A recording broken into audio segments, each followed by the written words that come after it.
warahmatullahi wabarakatuh. Hai, kembali lagi di channel YouTube Nur Halimah.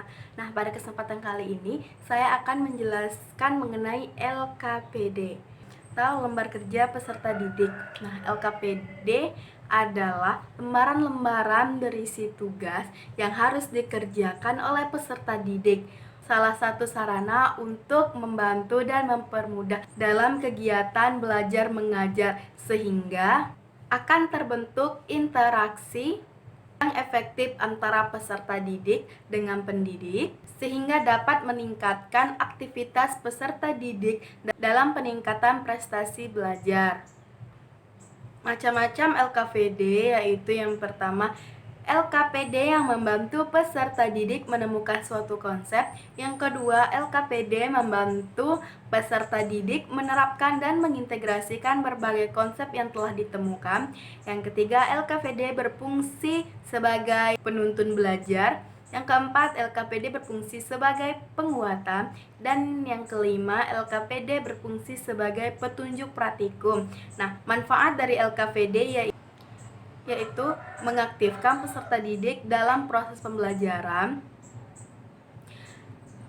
membantu peserta didik dalam mengembangkan konsep, melatih peserta didik dalam menemukan dan mengembangkan proses pembelajaran, membantu peserta didik memperoleh catatan tentang materi yang melalui kegiatan belajar.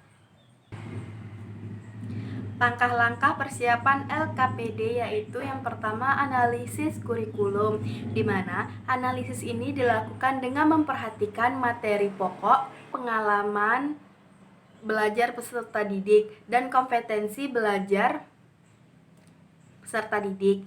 Yang kedua, menyusun peta kebutuhan LKPD, di mana peta kebutuhan LKPD berguna untuk mengetahui jumlah kebutuhan LKPD dan urutan LKPD.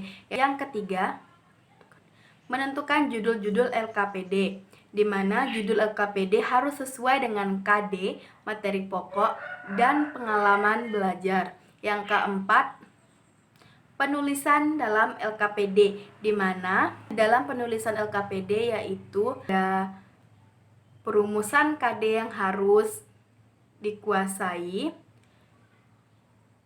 menentukan alat penilaian, susunan materi dari berbagai sumber, dan memperhatikan struktur LKPD yang mana ada judul, petunjuk belajar, kompetensi yang dicapai, informasi pendukung, tugas dan langkah-langkah kerja dan penilaian. Hal-hal yang harus diperhatikan dalam pembuatan LKPD yaitu yang pertama, dari segi penyajian materi, yaitu judul LK harus sesuai dengan materi harus sesuai dengan perkembangan peserta didik. Materi disajikan secara sistematis dan logis, materi disajikan secara sederhana dan jelas, menunjang keterlibatan dan kemauan peserta didik untuk aktif. Yang kedua, dari segi tampilan, yaitu penyajiannya sederhana, jelas dan mudah dipahami, gambar dan grafik sesuai dengan konsepnya, tata letak gambar, tabel, pertanyaan harus tepat, judul, keterangan, instruksi, pertanyaan harus jelas, mengembangkan minat, dan mengajak peserta didik untuk berpikir.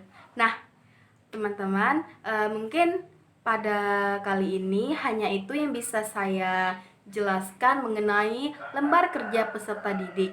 Apabila terdapat kesalahan, saya mohon maaf. Semoga bermanfaat bagi teman-teman semua. Dan saya akhiri, assalamualaikum warahmatullahi wabarakatuh. Bye-bye.